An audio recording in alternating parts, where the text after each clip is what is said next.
et à tous la bienvenue pour ce dimanche matin, pour ce culte. Merci de votre présence. Nous sommes heureux d'être là ensemble pour louer notre Seigneur. Et je vous souhaite la bienvenue, bien sûr, au nom de notre Seigneur Jésus-Christ qui nous a précédés dans ce lieu, qui nous y a accompagnés, qui veut nous bénir. Et je vais laisser la place à Michel qui préside ce culte.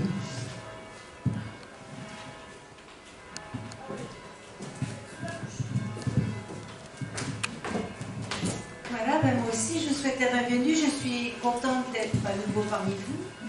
La période des vacances est une période de gruyère, où il y a plus de trous souvent que de chair, mais on reste très cher en Christ, et c'est l'essentiel. Voilà. Donc, nous sommes rassemblés ce matin pour offrir un culte au Seigneur. Offrir un culte, c'est louer le Seigneur. C'est sanctifier le nom de l'Éternel au milieu de l'assemblée des saints. Alors Dieu a dit dans Exode,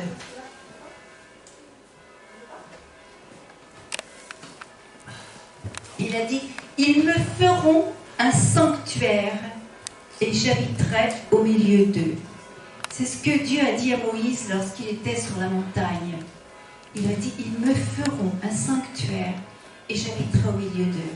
L'Éternel a toujours voulu habiter au milieu de son peuple, mais il a demandé à son peuple de lui bâtir un sanctuaire, un lieu de sainteté, afin qu'il puisse venir s'y rassembler pour puiser la puissance de sa force divine. Aujourd'hui, nous venons dans l'église pour rendre un culte à Dieu, mais ce lieu n'est pas saint par lui-même. Le temple terrestre n'existe plus. Ce qui rend ce lieu saint, c'est la présence des hommes et des femmes rachetés par l'œuvre du Messie et qui sont devenus le temple du Saint-Esprit. Selon ce que Paul dit, ne savez-vous pas que vous êtes le temple de Dieu et que l'Esprit de Dieu habite en vous? Dieu nous demande de bâtir en nous-mêmes ce sanctuaire, afin qu'il vienne y habiter personnellement, intimement, secrètement, afin qu'il soit au cœur de nos émotions, au cœur de nos pensées, au cœur de nos paroles. Au cœur de nos émotions ne signifie pas que la foi se fonde sur l'émotion, mais notre être va devenir sensible à sa présence, dans des détails imperceptibles aux autres, mais qui réjouissent notre âme. Et pour connaître ça, il faut vraiment tout lui donner. Comme l'expriment les paroles de ce chant, « Prends ma vie, elle doit être à toi seul, au divin maître, prends mes mains, prends mes pieds, prends ma voix, prends mon esprit, ma volonté, fais ton règne dans mon cœur. » On va pouvoir se lever pour honorer Dieu de notre présence et chanter vraiment. Vous savez, pendant très longtemps, je ne faisais pas la corrélation entre les paroles, les chants dans un culte et puis le message. Si vous saviez combien maintenant je considère, je ressens, je construis la louange à Dieu au travers des paroles des chants. Pensez les paroles, lisez les paroles, intégrez les paroles des chants. Les gens qui ont écrit ces chants, ils ont vécu ces paroles. Alors pensez-les, chantez avec votre cœur, avec votre intelligence. Vous savez, le cœur, ça se dit lève en hébreu, mais le cœur en hébreu signifie la connaissance. Chantez avec votre cœur, avec la connaissance que vous révèle l'Éternel.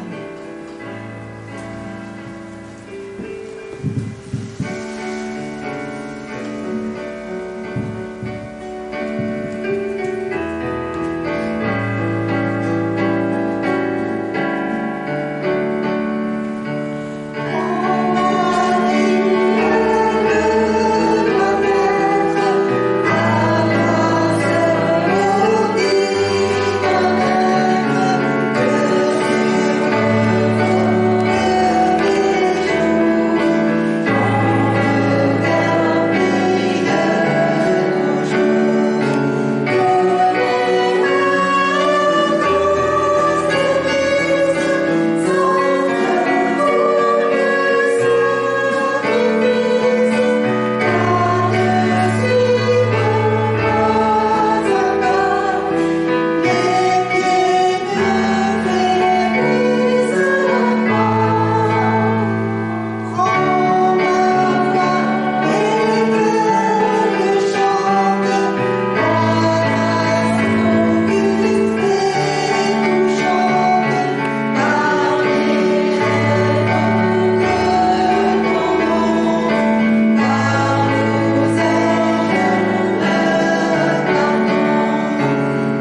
sanctuaire dans notre cœur. Vous pouvez vous asseoir. On bâtit un sanctuaire pour l'Éternel dans notre cœur. Ce sanctuaire que nous bâtissons, il est invisible. Mais c'est une demeure, un lieu secret. Jésus a dit, ton Père voit dans le secret. Le lieu secret, c'est d'abord ton cœur. Lorsque Dieu dit, j'habite au milieu d'eux, j'habiterai au milieu d'eux. C'est comme s'il disait, je veux habiter au cœur de mon peuple. De même, il veut habiter au cœur de nous-mêmes, à l'intérieur, au plus profond. Ce sanctuaire est invisible, mais son rayonnement est visible. Parce qu'il dégage une puissance, une énergie, une lumière. Mais pour entrer dans ce sanctuaire invisible, il faut franchir des portes invisibles. Lorsque ce lieu est sanctifié, il y a des portes. Il y a des portes qui le protègent. Ce lieu est sanctifié, il est mis à part. Il doit donc être protégé. Il n'est pas ouvert à tous les vents. Le diable n'a pas accès à ce lieu. Mais, attention, parce qu'il surveille la porte et il tente par tous les moyens de nous empêcher d'y entrer. Alors il place des obstacles qui s'appellent nos occupations du moment, nos préoccupations, nos soucis, nos fatigues. Même quand on est ici dans ce lieu qui est un rassemblement de temple de l'esprit, le diable est là le matin, le dimanche matin, pour nous dire, est-ce que tu as fait ça, est-ce que tu penses à cette semaine, qu'est-ce qu'il faut? Et là, il tourne, et le diable vient, et il empêche qu'on rentre en nous-mêmes dans notre sanctuaire, offert à Dieu, pour le rencontrer. C'est un combat d'écarter les ruses du diable. Mais après, quelle paix de se retrouver dans la demeure bâtie, la demeure bénie, où nous pouvons rencontrer l'Éternel. Alors, vous savez, il y a un psaume de David qui est magnifique et qu'on va lire tous ensemble. C'est le psaume 24 qui nous parle justement de lever les portes éternelles. Vous savez, ce lieu de ce sanctuaire qu'on bâtit en nous-mêmes, ce lieu saint qu'on bâtit en nous-mêmes, c'est un Éden, c'est un lieu éternel. On est dans l'éternel lorsqu'on est dans le lieu saint qui est bâti en nous-mêmes pour parler à Dieu, pour recevoir Dieu, pour louer Dieu. On est dans les dimensions de l'éternité. On échappe au temporel. On est dans l'éternité du Dieu puissant. Et d'ailleurs, il s'appelle l'Éternel. Lorsque l'Éternel est là, qu'il envahit, qu'il est présent et qu'il envahit ce lieu saint qui est en nous, on est déjà dans l'éternité et dans l'Éden. Alors on va lire ce psaume, et vous savez, on va le lire tous ensemble. Tous ensemble, on va lire ce psaume. C'est un psaume de David. Donc on va le lire comme un bouquet de louanges qui va s'élever pour le Seigneur. À l'Éternel, la terre et ce qu'elle renferme, le monde et ceux qui l'habitent. Car il l'a fondé sur les mers et affermi sur les fleuves. Qui pourra monter à la montagne de l'Éternel? Qui s'élèvera jusqu'à son lieu saint? Celui qui a les mains innocentes et le cœur pur. Celui qui ne livre pas son âme au mensonge et qui ne jure pas pour tromper. Il obtiendra la bénédiction de l'Éternel, la miséricorde du Dieu de son salut. Voilà le partage de la génération qui l'invoque, Dieu, ceux qui cherchent ta face, de Jacob. Porte, élevez vos linteaux, Élevez-vous, portes éternelles, que le roi de gloire fasse son entrée. Qui est ce roi de gloire? L'Éternel, fort et puissant.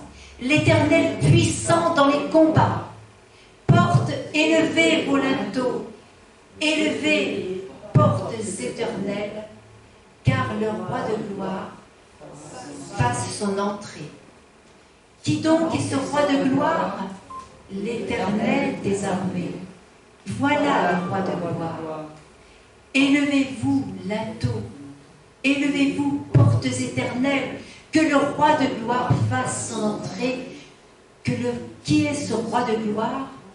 L'Éternel fort et puissant. L'Éternel puissant dans les combats. Portes, élevez vos linteaux. Élevez-les, portes éternelles, que le roi de gloire fasse son entrée. Qui donc est ce roi de gloire? L'Éternel des armées. Voilà le roi de gloire. Portes, élevez vos linteaux, portes éternelles. Portes éternelles, élevez vos linteaux pour rentrer dans le sein éternel. Voilà, et j'aimerais que l'on chante maintenant ce chant magnifique, parce que rien n'est comparable à toi, Dieu puissant, roi de gloire, éternel des armées. Oui, levez-vous, portes éternelles, et accueillons ce roi de gloire avec ce chant. Rien n'est comparable à toi.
et plus nous sommes gagnés par son énergie. Le psaume 36, verset 10 nous dit « Auprès de toi est la source de vie. Par la lumière, nous voyons ta lumière. » Alors passons cette porte invisible, passons les obstacles qui nous empêchent de lever les linteaux pour entrer dans ce lieu saint. Laissons les choses du monde pour entrer dans ce moment de louange. Et commençons déjà ce moment de louange en chantant ce chant comme une prière. Je me confie en toi. Je sais que tu es mon Dieu. Mon avenir est dans ta main. Oui, dans ta sûre-main. Je te bénis, Seigneur. Tu es mon puissant sauveur. Oui, ton amour pour moi durera toujours. Durera toujours. Chantons dans un esprit de prière et on rentrera ensuite dans un moment de louange. Je me confie en toi.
Devant le trône de gloire et le trône de grâce.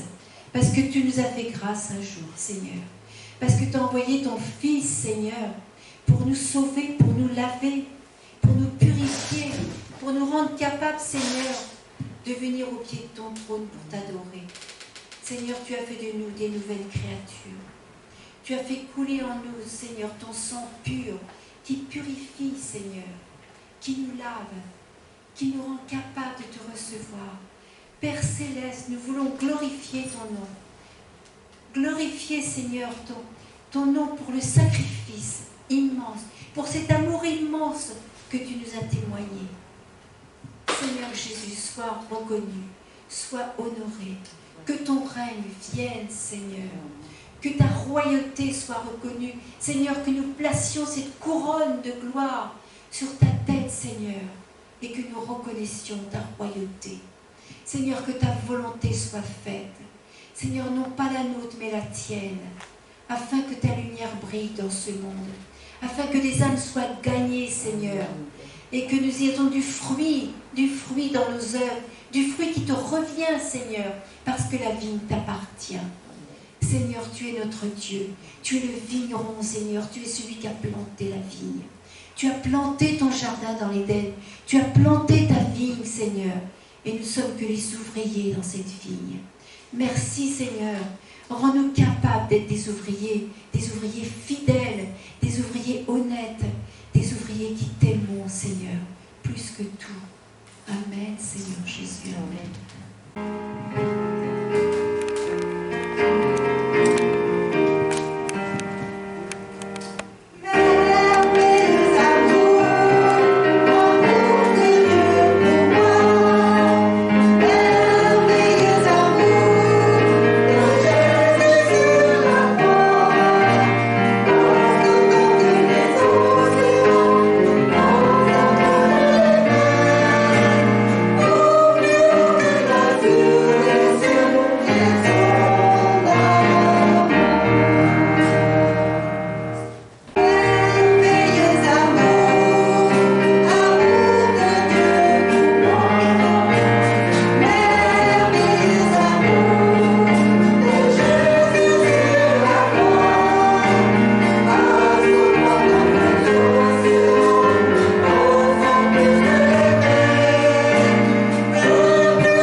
lis avant le passage. C'est dans Genèse 32, verset 1, verset 31. On prenne le temps de bien écouter ce passage. Je vais demander à Jules si c'est possible qu'il le lise.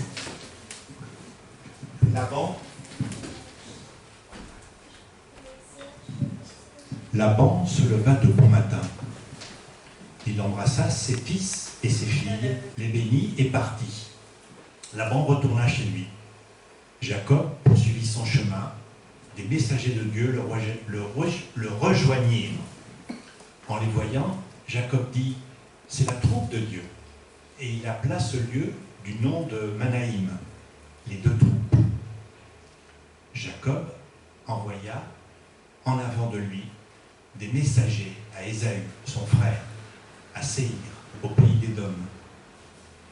Il leur donna cet ordre. Voici ce que vous direz à mon seigneur Ésaü. Ainsi parle Jacob, ton serviteur. J'ai séjourné en émigré chez Laban et je m'y suis attardé jusqu'à présent. J'ai des bœufs, des ânes, du petit bétail, des serviteurs et des servantes. Et je te le fais dire, mon Seigneur, pour trouver grâce à tes yeux. Les messagers revinrent dire à Jacob, nous sommes allés vers Ésaü, ton frère. Il marche aussi à ta rencontre, avec 400 hommes. Jacob eut très peur. L'angoisse le saisit. Il partagea en deux troupes les gens qui étaient avec lui, ainsi que le petit et le gros bétail et les chameaux. Il dit, si Ésaü attaque l'une des troupes et la met à mal, l'autre troupe échappera. Jacob dit, Seigneur, Dieu d'Abraham, mon père, Dieu d'Isaac, mon père, toi qui m'as dit, retourne dans ton pays, au lieu de tes origines, je te ferai du bien. Je suis trop petit pour toute la fidélité et la loyauté que tu as montrée envers moi, ton serviteur. J'ai passé ce Jourdain avec mon bâton, et maintenant, je forme deux troupes. Délivre-moi, je te prie, de la main de mon frère, de la main d'Ésaü, car je crains qu'il vienne me frapper, tuant la mère sur les enfants. Et toi, tu m'as dit, je te ferai du bien, et je rendrai ta descendance comme le sable de la mer, qui est innombrable. C'est là que Jacob passa la nuit. Il prit, parmi les biens qu'il avait acquis, de quoi faire un présent à Ésaü, son frère. 200 chèvres et 20 boucs, 200 brebis et 20 béliers, 30 chamelles avec les petits qu'elles allaitaient, 40 vaches, 10 taureaux, 20 ânesses et 10 ânes. Il les confia à ses serviteurs, chaque troupeau séparément. Et il dit à ses serviteurs, passez devant moi et mettez un intervalle entre chaque troupeau. Il donna cet ordre au premier, quand tu rencontreras Ésaü, mon frère, et qu'il te demandera, à qui appartiens-tu? Où vas-tu? À qui appartient tout ce qui est devant toi? Tu répondras, à Jacob, ton serviteur, c'est un présent qu'il t'envoie, mon seigneur Ésaü. Lui-même nous suit. Il donna le même ordre au deuxième, au troisième et à tous ceux qui suivaient les troupeaux. C'est ainsi que vous parlerez à mon seigneur Ésaü quand vous le trouverez. Vous direz, Jacob, ton serviteur, vient lui-même derrière nous, car il se disait, je l'apaiserai par ce présent qui me précède, et ensuite je paraîtrai en sa présence. Peut-être m'accueillera-t-il favorablement. Le présent passa devant lui, et lui-même resta dans le camp cette nuit-là. Il se leva cette nuit-là, prit ses 2 femmes, ses 2 servantes et ses 11 enfants, et passa le gué du Yabok. Il les prit, leur fit passer l'oued, et fit aussi passer ce qui lui appartenait. Jacob resta donc seul. Alors un homme se battit avec lui jusqu'au lever de l'aurore. Voyant qu'il ne pouvait l'emporter sur lui, il le frappa à l'intérieur de la cuisse. et l'intérieur de la cuisse de Jacob se démit pendant qu'il se débattait avec lui. Il dit, « Laisse-moi partir, car l'aurore se lève. » Il répondit, « Je ne te laisserai pas partir sans que tu m'aies béni. » Il lui demanda, « Quel est ton nom ?» Il répondit, « Jacob. » Il reprit, « On ne te nommera plus Jacob, mais Israël, car tu as lutté avec Dieu et avec des hommes, et tu l'as emporté. » Jacob lui demanda, « Je t'en prie, dis-moi ton nom. » Il répondit, « Pourquoi demandes-tu mon nom ?» Et il le bénit là.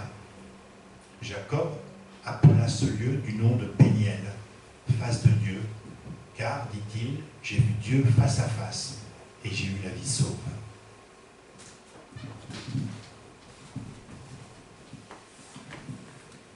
Évidemment, c'est un texte qui est un peu long, mais c'est vrai qu'on peut difficilement comprendre les combats de Jacob si on ne comprend pas toute la chronologie qu'il y a avant ce combat.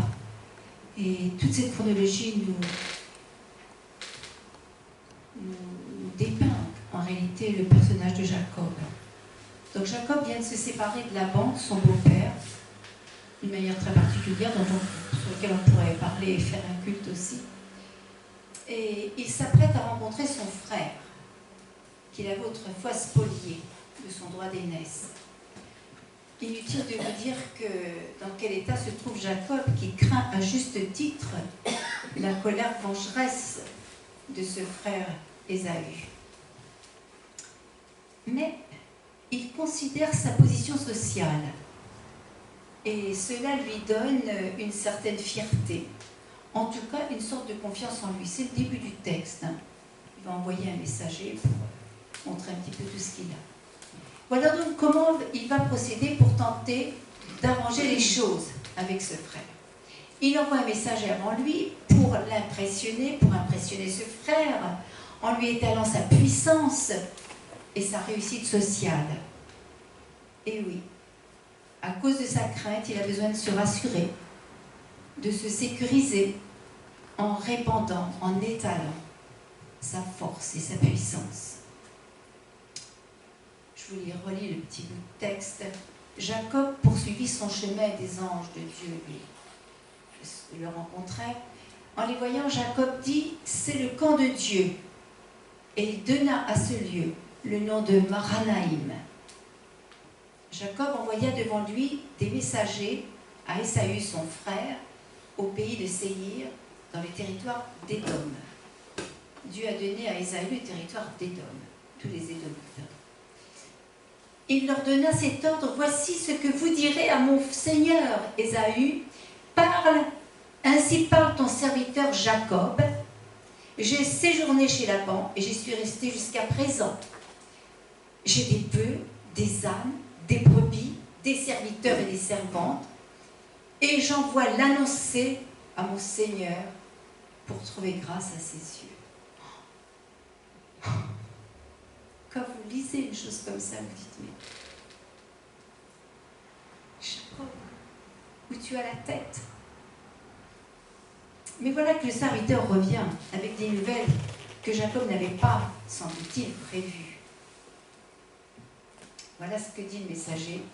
Les messagers reviennent auprès de Jacob en disant, nous sommes allés vers ton frère Ésaü et il marche à ta rencontre avec 400 hommes. Jacob fut effrayé et saisi d'angoisse. Il partagea en deux camps les gens qui étaient avec lui, les brebis, les bœufs et les chameaux. Et il dit, il pense Jacob, il dit, si Ésaü vient contre l'un des camps et le bat, le camp qui restera pourra se sauver. C'est un homme d'affaires. Jacob construit non seulement sa défense immédiate, mais il entrevoit sa défaite, il s'organise pour ne pas perdre toute sa richesse. Là encore, il compte sur lui-même. Et il construit sa défense sur ses propres capacités, sur son raisonnement, sur sa stratégie. seulement, hein, je dirais, et seulement après, il adresse une prière à l'Éternel.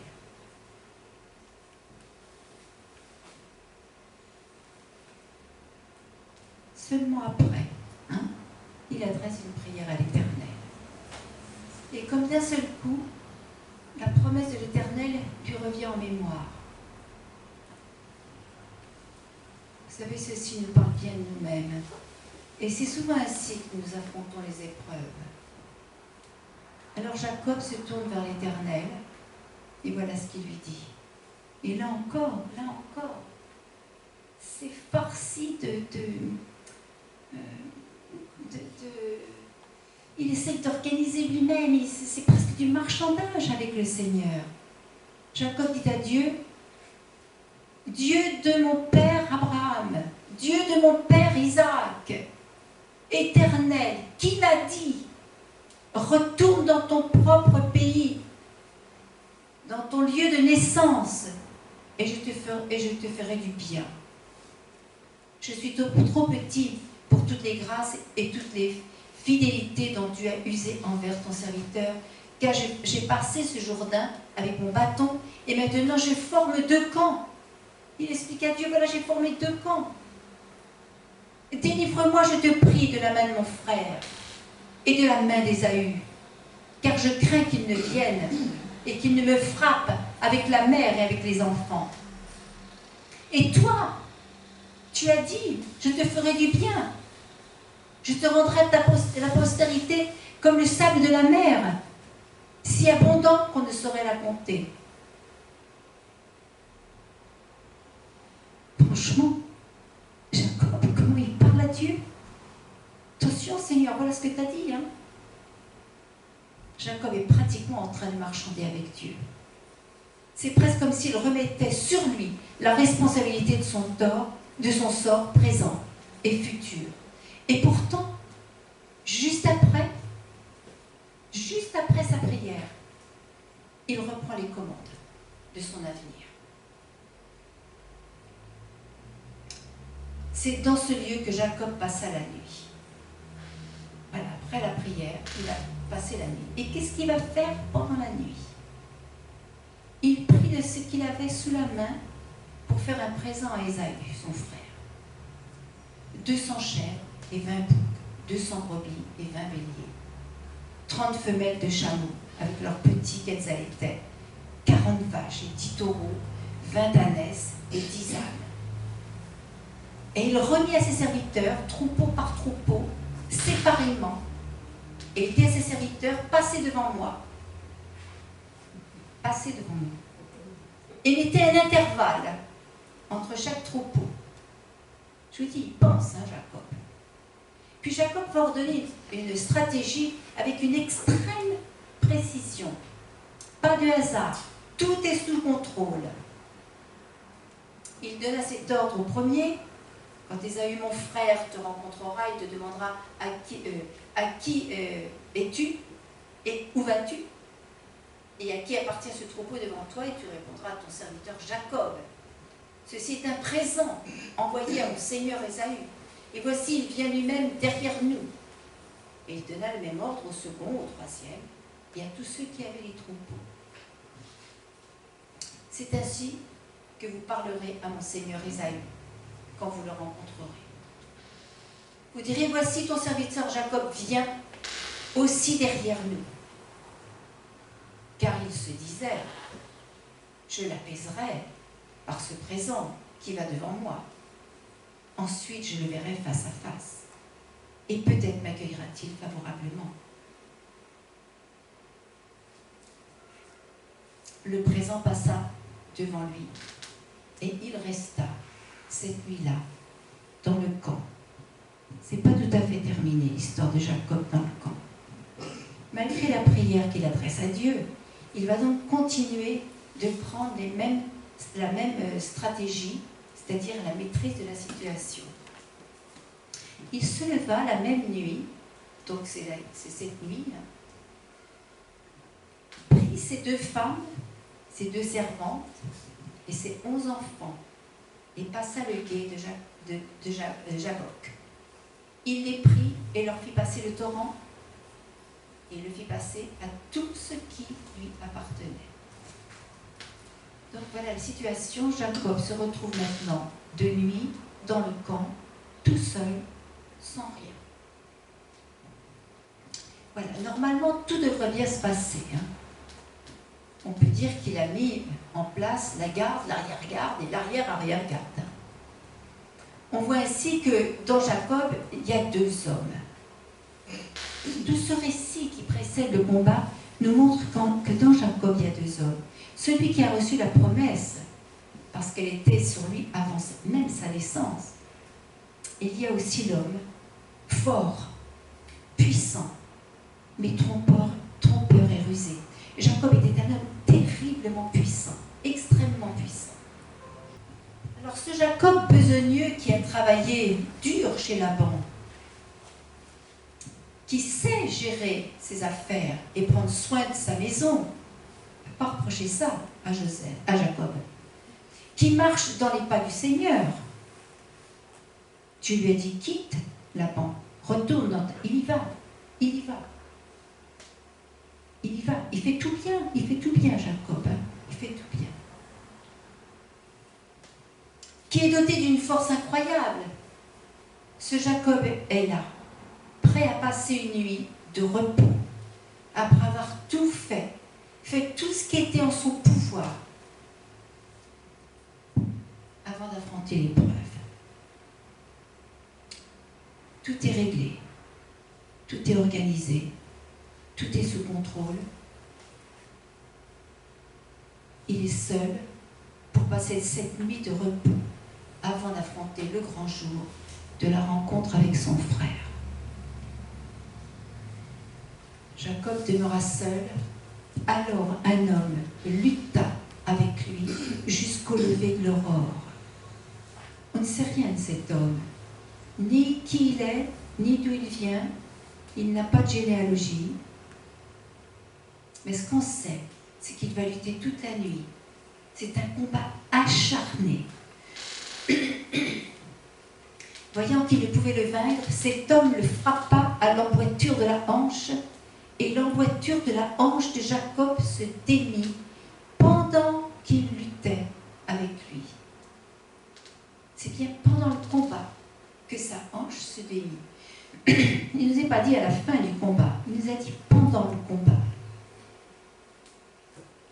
Pas simplement à la fin. Alors l'homme lui adressa cette étrange question. Il dit, laisse-moi aller, car l'aube se lève. Et Jacob répondit, je ne te laisserai point aller que tu ne m'aies béni. Il lui dit, quel est ton nom? Il répondit, Jacob. Il dit encore, ton nom ne sera plus Jacob, mais tu seras appelé Israël. Car tu as lutté avec Dieu et avec les hommes, et tu as été vainqueur. Jacob l'interroge en disant, fais-moi, je te prie, connaître ton nom. Il répondit, pourquoi demandes-tu mon nom? Et il le bénit là. Ah oui, je l'oublie, c'est très important. Jacob était encore, quel est ton nom? Et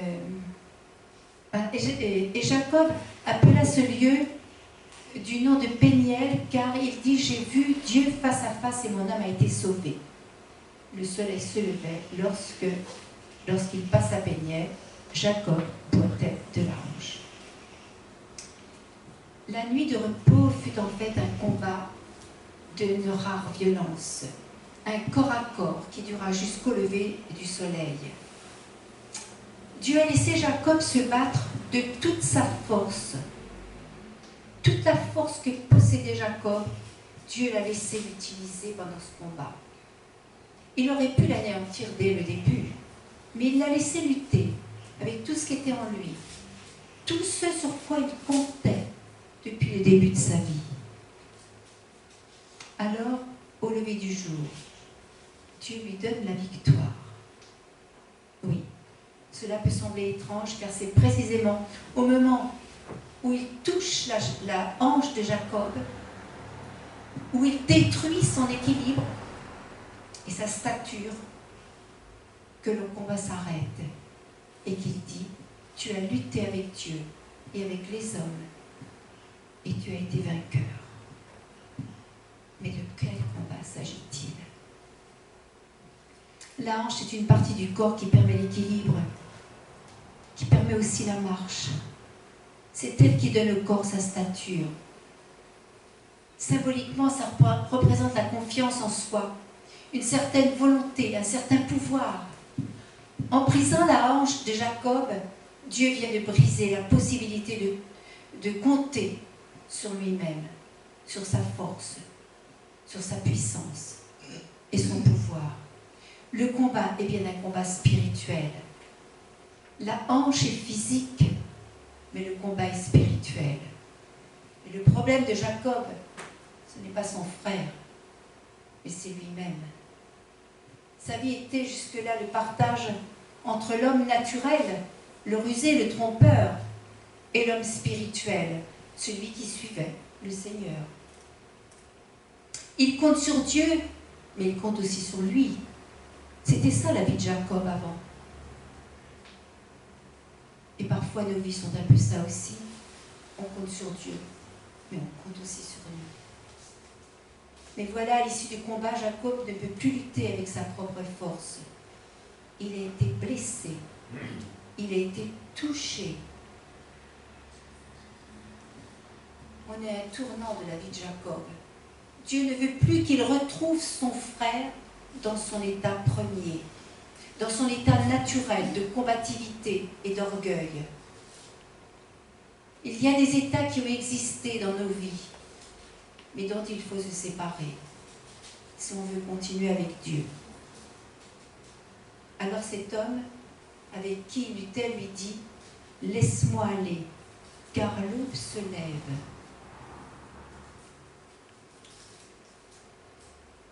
Il y a des nuits, comme il y a des combats, qui portent en eux le germe de quelque chose de nouveau. Il y a des combats qui sont là pour produire une nouvelle vie. Il y a des nuits qui sont comme des matrices, capables d'enfanter un être nouveau. Un être véritablement né de nouveau dans la grâce pour le salut.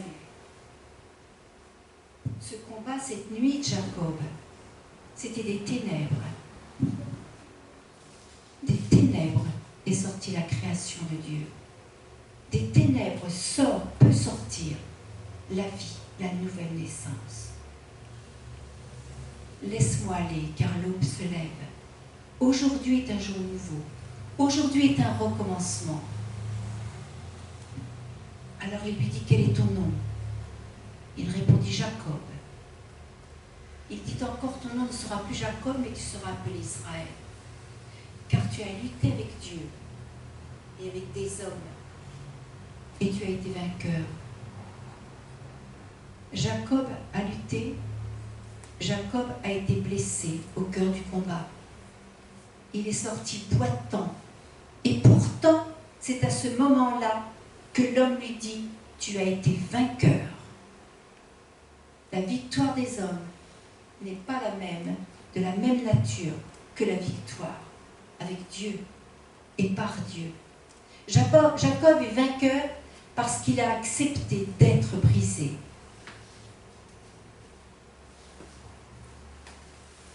Jacob avait demandé à Dieu de le délivrer de son frère. Dieu l'a délivré de lui-même. Il a compris que son problème, ce n'était pas son frère, c'était lui-même. Combien de fois on croit que le problème, il est dans l'autre? Ces luttes avec Dieu sont des miroirs qui me révèlent que mon plus grand ennemi, c'est moi-même. Mon caractère, mes rancunes, mon indifférence, mon amertume, mon impatience. Vous pouvez mettre tout ce que vous voulez, mais au bout de la chaîne, on trouve le grand moi qui prend toute la place. Parfois, avec Dieu, on demande, et on demande, et on demande. On s'acharne dans la demande, on lutte, on livre un combat. Et la réponse de Dieu est tellement différente de ce qu'on attendait. Parce que sa volonté n'est pas notre volonté. Le combat de Jacob nous montre que Dieu ne répond pas selon nos critères, comme nous aimerions.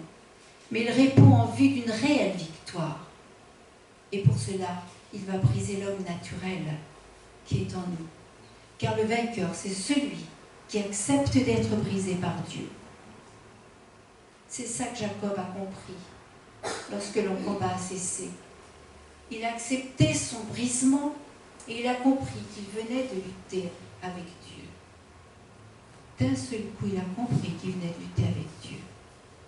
Alors il a dit, je ne te laisserai point aller, que tu ne m'aies béni. Jacob comprend que la seule chose qu'il puisse demander à Dieu, c'est sa bénédiction. Et vous savez d'ailleurs, la première chose que Dieu a fait dans le jardin d'Éden, aussitôt après avoir créé son Adam, ce fut de le bénir. Il est dit, Dieu les bénit. Et je voudrais vous dire, d'apporter, vous savez, c'est souvent que je vous apporte des petites pépites comme ça. Mais dans la langue hébreu, la racine de bénir est exactement la même que genou. Donc la première chose que fit Dieu, ce fut de mettre Adam à genoux dans le jardin pour le bénir. Bénir, c'est se mettre à genoux. Bénir, c'est se mettre à genoux devant Dieu. Le vainqueur, c'est celui qui se met à genoux devant l'Éternel, afin d'être béni. Le vainqueur, c'est celui qui reconnaît son péché, son erreur, sa faiblesse, au-delà de sa force. Et reconnaître son péché s'appelle la repentance.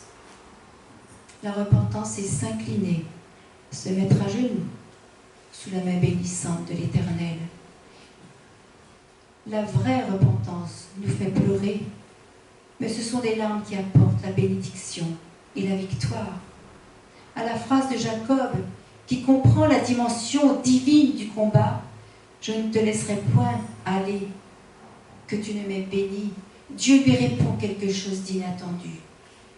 Comparé, semble-t-il, sans rapport avec la bénédiction. Jacob lui demande la bénédiction. Vous savez ce que répond Dieu? Il lui dit, quel est ton nom? Bénis-moi, Seigneur. Dieu répond, quel est ton nom? C'est-à-dire, sais-tu qui tu es? Car tant que tu ne sais pas qui tu es, tu ne peux pas savoir qui tu ne dois plus être. Parce qu'aujourd'hui, je vais te donner un autre nom. Aujourd'hui, tu es quelqu'un de nouveau qui va accomplir la promesse que j'ai faite sur toi de toute éternité. Et l'homme dit, mon nom est... L'homme lui dit, Dieu, donc, ton nom ne sera plus Jacob, tu seras appelé Israël. Et dans le texte hébreu, il y a un petit mot en plus dans la phrase. Il est dit, tu seras appelé Israël, mais il y a un petit mot, enfin deux petits mots, c'est ki'im, et ça veut dire seulement. Alors on ne l'a pas traduit, mais en fait c'est, tu seras appelé seulement Israël. Ce seulement a une portée extrême, car tout ce qui est de Jacob devra avoir disparu. Devant l'Éternel, il ne restera que cette nouvelle personne, seulement cette personne, dont le nouveau nom est Israël. Celui qui est connecté à Dieu, car c'est désormais en Dieu, et seulement en Dieu, que tu puiseras ta force. Il sera ton défenseur et ta victoire, ton défenseur devant Isaïe. Le combat de Jacob, c'est notre combat, c'est mon combat, c'est ton combat. Aussi longtemps qu'on voudra tenir les manettes en comptant sur notre force, même si on fait confiance à Dieu,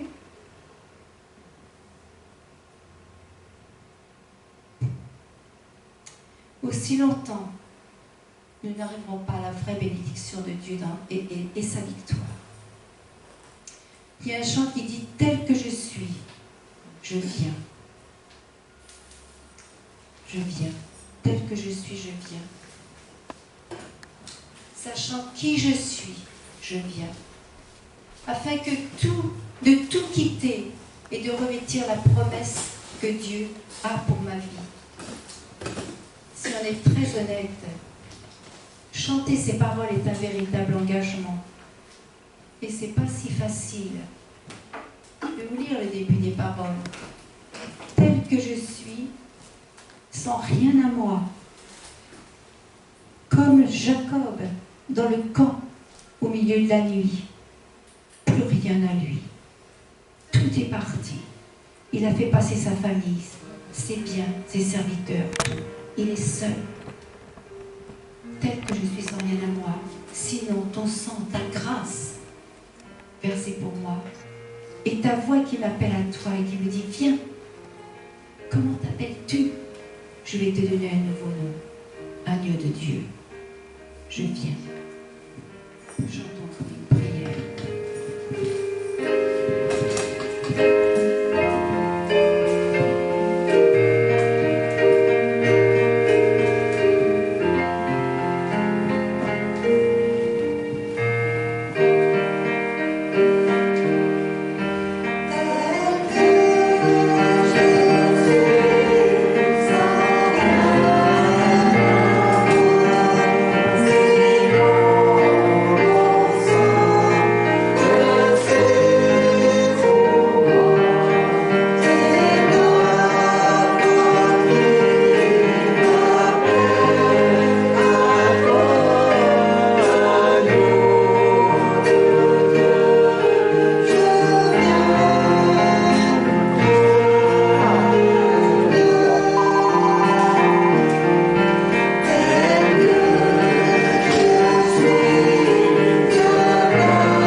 Lequel des hommes, en effet, connaît les choses de l'homme, si ce n'est l'esprit de l'homme qui est en lui? De même, personne ne connaît les choses de Dieu, si ce n'est l'Esprit de Dieu. Or, nous n'avons pas reçu l'Esprit du monde, mais l'Esprit qui vient de Dieu, afin que nous connaissions les choses que Dieu nous a données par sa grâce. Amen. Voilà, très bon dimanche à tous.